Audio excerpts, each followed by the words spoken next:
Mesdames et messieurs, bonjour, peut-être bonsoir. Aujourd'hui, nous avons rendez-vous avec Maître Eyi-Mak Beira qui vient de mettre sur le marché son 4e ouvrage intitulé Le Fou, le Fou. Il nous reçoit entre les murs des facultés universitaires privées d'Abidjan, FUPA. De quoi est-il question dans cette œuvre romanesque? Pour en savoir davantage, je vous invite à rester avec nous car c'est l'heure de notre rendez-vous.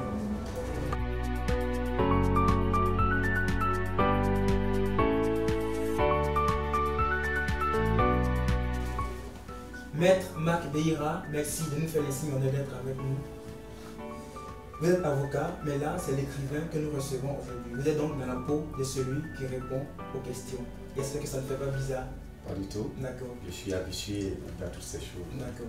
Le Fou est le titre du 4e livre que vous venez de mettre sur le marché en Côte d'Ivoire qui a été publié aux éditions FUPA. Dites-nous, de quoi est-il question dans cette œuvre romanesque? Eh bien, dans cette œuvre, nous présentons un personnage qui s'interroge sur les certitudes des êtres humains, les certitudes des hommes. Pourquoi est-ce que les hommes sont si sûrs de ce qu'ils croient être juste? Pourquoi? Est-ce qu'on ne peut pas faire ou entrevoir les choses autrement que ce qui existe? Alors, il entre dans une série de questions qu'il adresse à ceux qui prétendent détenir le savoir. Entre autres, c'est quoi? Écoutez, le professeur leur dit, mais enfin, je ne comprends pas que, alors que je m'évertue à vous expliquer les mathématiques, vous n'arrivez pas à comprendre. Vous êtes idiot. Alors lui s'interroge, monsieur, mais vous croyez que dans la salle de classe, nous avons tous le même degré au niveau d'intelligence? On dit non. Alors si tel est le cas, pourquoi vous croyez que nous devrions tous comprendre au même moment? C'est sûrement seulement que le professeur se rend compte que en effet, il y a des paliers sans doute à observer pour permettre à tous les élèves qui sont dans cette salle de classe, des paliers à observer pour qu'ils comprennent les mathématiques. Un autre exemple, si vous le permettez, alors on lui dit, mais il faut aller à la guerre. Mais pourquoi? Eh bien, parce qu'il faut se protéger. Mais pourquoi faut-il se protéger? Parce que l'autre va m'attaquer. Mais pourquoi devrait-il m'attaquer? Il est constamment en train de s'interroger. Il serait très simple, une personne n'attaque personne. Le problème doit être résolu. Voilà la trame de cette histoire. Mais, pour simplifier, on dit qu'il est fou. Mais pourquoi le traite-t-on de fou? Mais parce que les gens ne comprennent pas qu'il pose autant de questions sur ce qui est admis par tout le monde. Tout le monde considère, chaque pays considère qu'il faut lever une armée. Comment ça se fait que Dieu, ils viennent en quelque sorte remettre en cause ce qui est admis par tout le monde? Pour lui, on ne devrait pas lever d'armée puisque en principe, il ne devrait pas avoir de guerre. Alors, il n'est pas un peu fou par la sur un personnage. Voilà. Les écrivains, les artistes font toujours les choses à dessein. Parlons du titre du livre, Le Fou, le Fou. On voit un homme debout. En face de lui, il y a la carte du monde. Peut-on avoir la signification de cette image donnée ici? Oui. Alors, ce personnage s'appelle le Fou. Il a été surpris d'apprendre qu'on le traite de fou. Tout simplement parce que dans nos civilisations, un enfant trop curieux représente en quelque sorte un danger pour la communauté. Parce qu'il veut tout savoir. Or, dans nos communautés africaines, il y a des choses que les enfants ne devraient pas savoir. Il y a des choses qui sont réservées aux adultes. Or, lui, il veut comprendre le monde. Mais on dit, mais ça te dépasse. Chercher à comprendre le monde, ça te dépasse. Il interroge. Il interroge le monde. Pourquoi est-ce que le monde est ainsi fait que nous? Et alors, les personnes incapables de donner des réponses justes, le trait de fou. C'est commode pour ces personnes. Ces personnes ont du confort pour évacuer ces questions. J'ai envie de savoir, y a-t-il un message particulier qui se cache dans ce jeu de mots, le fou, le fou? C'est quand même particulier. Oui, disons que en termes de rime, c'est en termes de rime qu'il faut voir la chose. Le fou, c'est cela qu'il faut voir. Mais au fond, nous voulons dénoncer les certitudes, toutes les certitudes, nous voulons dénoncer ça. Parce que les certitudes des hommes ont causé parfois des dégâts. Ceux qui sont sûrs que ceci est la vérité absolue sont des personnes qui n'acceptent pas la contradiction. Et celui qui n'accepte pas la contradiction est un danger pour les autres. Maître, et si je vous demandais pourquoi et pour qui écrivez-vous? Quelle réponse me donneriez-vous? Eh bien, d'abord j'écris pour exprimer ma vision du monde, des choses et des êtres. Et ceux qui vont me lire pourront toujours objecter ou alors acquiescer à ma vision. Ainsi, je suscite le débat. Voyez-vous, je prends notre système éducatif tel que c'est fait. Vous devez aller au CP1, CP2, CM2, jusqu'à l'université. Tout le monde dans la Côte d'Ivoire est convaincu que c'est comme ça. Est-ce que vous êtes sûr que les Chinois procèdent ainsi? Ils ont l'éducation. Ils ont leur système. Est-ce qu'on peut dire que notre système est plus performant que le nôtre? Mais si jamais vous dites aujourd'hui que, attention, on peut changer notre système, personne ne vous écoutera. Et c'est ça. Je voudrais appeler l'attention des uns et des autres sur cette possibilité de faire les choses autrement que ce qu'on fait actuellement. Parce que si nous restons cantonnés dans la situation actuelle, le monde ne va jamais avancer. Que voulez-vous insinuer? J'insinue que la sclérose vient de nous. Vous ne pouvez pas faire des enfants, par exemple, qui ont été à l'école. Quand ils vont revenir au village, ils vont dire, bon papa, on peut planter tel produit, tel fruit, ou chose, telle graine de telle façon. Et non, non, non, non. Petit, tu es trop petit, ça a toujours été comme ça. Elle est à l'école, il a dû apprendre des choses. Vous voulez améliorer? Améliorer. Mais on dit non. Mais pourquoi? Donc on est stagne. On n'avance pas. Alors qu'on doit avancer, toi-même tu te rends compte qu'à un certain âge, la force de ton enfant est décuplée de telle sorte qu'il est plus fort que toi. Parfois il est plus grand que toi en taille. Mais ce sont des données qu'il faut pouvoir apprécier et te dire que même en pensée, peut-être faudrait-il observer ce qu'il dit et en tenir compte. En si peu de temps, vous avez signé 4 romans, à savoir Être un homme, Le conflit, La trappe et puis le dernier en date, Le fou, le fou. Alors qu'on vous sait très affairé, quel est votre secret? Alors je suis comme une femme féconde dans un foyer. Tant que je suis avec mon homme, bien, je fais des enfants. En réalité, je voulais exprimer ma vision du monde, des choses, des hommes, des êtres. Et le monde tel qu'il se présente même offre tellement d'occasions, prend tellement d'idées pour écrire. Et c'est ça qui m'incite, qui me stimule, qui m'offre les occasions d'écriture. Et quand je me mets à écrire, je ne vous cache pas qu'on a du mal à expliquer comment les choses se présentent. C'est comme effectivement la gestation. Il y a un secret là-dedans. Si je vous dis qu'il y a un secret, alors cela voudrait dire qu'il faudra pouvoir le dévoiler pour permettre à ceux qui s'y intéressent de pouvoir le faire. Non, c'est la création, l'œuvre de création, c'est l'inspiration. Et l'inspiration, on a du mal à l'expliquer. Mais justement, comment vous vient l'inspiration pour écrire? Alors, une fois que l'idée centrale apparaît, par exemple, je me dis comme ça que j'ai constaté que les rapports entre les hommes sur tel aspect de la vie pourraient susciter l'écriture.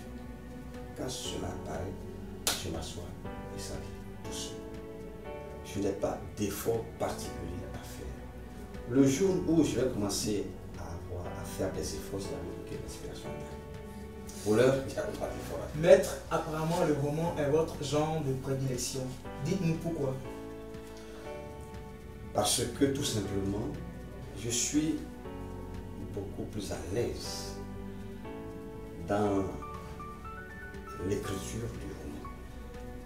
La poésie, je vous avoue que je serais incapable aujourd'hui, dans la littérature en tout cas, d'écrire un poème. Mais pourquoi déjà vous refusez de vous prononcer sur la poésie, qui est la mère de tous les genres littéraires? Simplement parce que moi-même je considère que je suis entré dans la littérature par réflexion. Quand j'ai fini d'écrire mon premier roman, j'ai dû m'adresser aux spécialistes pour leur demander: est-ce que ça là on peut appeler ça un roman?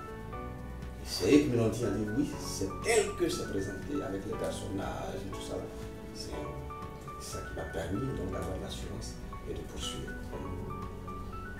Je ne vais pas vous dire que quand j'étais petit, non, non, c'est pas vrai. C'est arrivé comme ça. Et j'ai commencé à écrire quand on m'a dit que c'est bon. C'est sûrement que j'ai commencé à le faire. D'ailleurs, vous savez très bien que après les spécialistes regardent. Ils regardent, bon, ils corrigent des choses. C'est comme ça. En tant qu'écrivain, quelle analyse faites-vous de cette tendance des lecteurs ou des apprenants qui privilégient la version numérique du livre au détriment du physique? Le livre numérique, cela voudrait dire qu'ils écoutent ou bien ils lisent sur leur portable. Parce qu'il y a deux possibilités. Il y a désormais la possibilité pour quelqu'un de lire et puis les gens se contentent d'écouter. Si c'est de cela, de l'édition, alors c'est beaucoup plus facile pour les gens. C'est-à-dire qu'ils ne font pas d'efforts, c'est comme la musique, ils écoutent et puis bon, les choses se déroulent naturellement, si je puis dire. En l'état, j'ai le sentiment que on n'a pas le réflexe, ou du moins on n'a plus le réflexe du livre. Vous verrez que les intellectuels même, le soir quand ils sortent de leur travail, ils peuvent aller dans une boulangerie, dans un supermarché, faire des courses et tout ça. Mais s'il y a un rayon livre, ils ne vont pas passer là-bas. Comprenez? Et parfois maintenant, on s'étonne que les enfants ne lisent pas. Mais même quand on venait à la maison, ne venez jamais avec un livre. C'est avec du pain, du vin, de la bière, mais jamais de livre. Donc il n'y a pas ce réflexe vers le livre. Et alors, on préfère écouter. Si aujourd'hui il y a possibilité d'aller au numérique et d'écouter quelqu'un lire, et puis à ce moment-là on s'en contente. C'est, si vous voulez, l'évolution du monde qui appelle cela. D'autres personnes souhaitent opter pour la lecture du livre numérique. Par contre, il y en a d'autres qui préfèrent toujours le livre physique, le livre papier. Vous, quelle est votre position? Vous êtes toujours au classique ou... Moi, je suis un ancien. Donc, nous, les anciens, nous sommes toujours au livre physique. C'est ce que nous avons connu. Vous comprenez? Même les jeunes gens, quand ils sont au lycée, il y en a qui sont tellement accrochés à la lecture, même quand ils sont en train de prendre leur déjeuner, leur dîner, ils ont leur roman avec eux. Ça, c'est certain. Certains. Mais une fois qu'ils arrivent parfois à l'université, c'est fini. Ils oublient. Et c'est maintenant donc le portable. Donc chaque chose ou chaque génération a ses vertus, a ses règles, a ses codes. Si aujourd'hui le code c'est le numérique, c'est leur temps, c'est de leur temps. Mais moi en tout cas pour l'instant je suis encore officier. Maître, dans votre palmarès, il y a le prix de la meilleure plume d'or que vous avez remporté en 2018. la meilleure plume du droit que vous avez remportée en 2018. Peut-on savoir les critères du dit concours? Effectivement, ce concours a été lancé par le Centre international pour le développement du droit. Le développement Du droit. Et on a lancé ce concours à l'attention des juristes, enseignants d'université, magistrats, avocats, conseils juridiques, en tout cas tous les juristes. Même les étudiants avaient été sollicités. On cherchait une œuvre originale par la matière et ensuite par le contenu. Et moi, donc, j'ai participé à ce concours-là et fort heureusement, j'ai été déclaré lauréat. Bon, évidemment, ça m'a fait plaisir, ça fait toujours plaisir de savoir que bon, quelque chose qu'on a fait est reconnu. Ça fait plaisir, c'est sûr. Alors, à mi-parcours, déjà, si on vous demandait votre bilan, ça serait lequel? Ça serait quoi, votre bilan à mi-parcours? Pour l'instant, les choses se passent plutôt bien. Parce que jusque-là, j'ai la possibilité d'avoir des idées et de les coucher sur un support et on peut publier. Je ne vous cache pas que le 5e a été déjà déposé au Burida. Vous êtes vraiment fécond? Oui. Oui, fécond, oui. D'accord. Et je suis en train de rédiger le 6e. Donc tant que j'aurai les aptitudes pour poursuivre, en tout cas pour l'instant ça se passe bien, je vais le faire. Le métier d'avocat qui consiste à défendre les clients, à prendre part au procès, influence-t-il positivement le métier de l'écrivain? Disons que en l'état, l'influence n'apparaît pas de façon évidente. Ce qu'il faut retenir, c'est que la littérature me permet de trouver ou de retrouver ma liberté intellectuelle. Le droit, tous les juristes vous le diront, ce sont les règles qu'il faut maîtriser. Vous n'avez pas de possibilité de ruser avec la règle du droit. Non. Ça existe, il faut l'appliquer parce que non seulement vous êtes évalué par vos pairs avocats qui sont en face de vous dans un dossier, mais également par le magistrat qui examine le dossier. Vous n'avez pas de possibilité, vous dites le droit. Alors que la littérature, c'est la liberté. J'écris comme je sens venir les choses. Tel personnage, si le personnage ne me convient pas, je peux l'éliminer, comme je peux le faire grandir, le faire prospérer, le faire réussir, comme le faire échouer. C'est ça. J'éprouve beaucoup de plaisir à retrouver cette liberté. Dans la littérature. Dans la littérature. Parlant de la littérature, quelles sont vos perspectives en tant qu'écrivain d'une part et d'autre part en tant qu'avocat? Alors, en tant qu'écrivain, j'ai encore quelques projets en perspective. Et donc, à partir de là, j'entends finir l'œuvre sur laquelle je travaille actuellement. Et après quoi, donc, je vais passer à autre chose. Au plan universitaire, j'ai un fascicule que je vais améliorer pour en faire un ouvrage universitaire.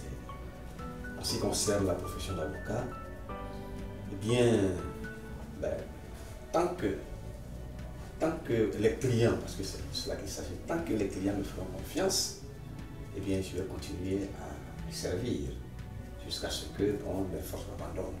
Voilà. Maître, nous sommes quasiment à la fin de cet entretien. Ça a été très riche pour nous de découvrir, d'apprendre beaucoup de choses de votre part.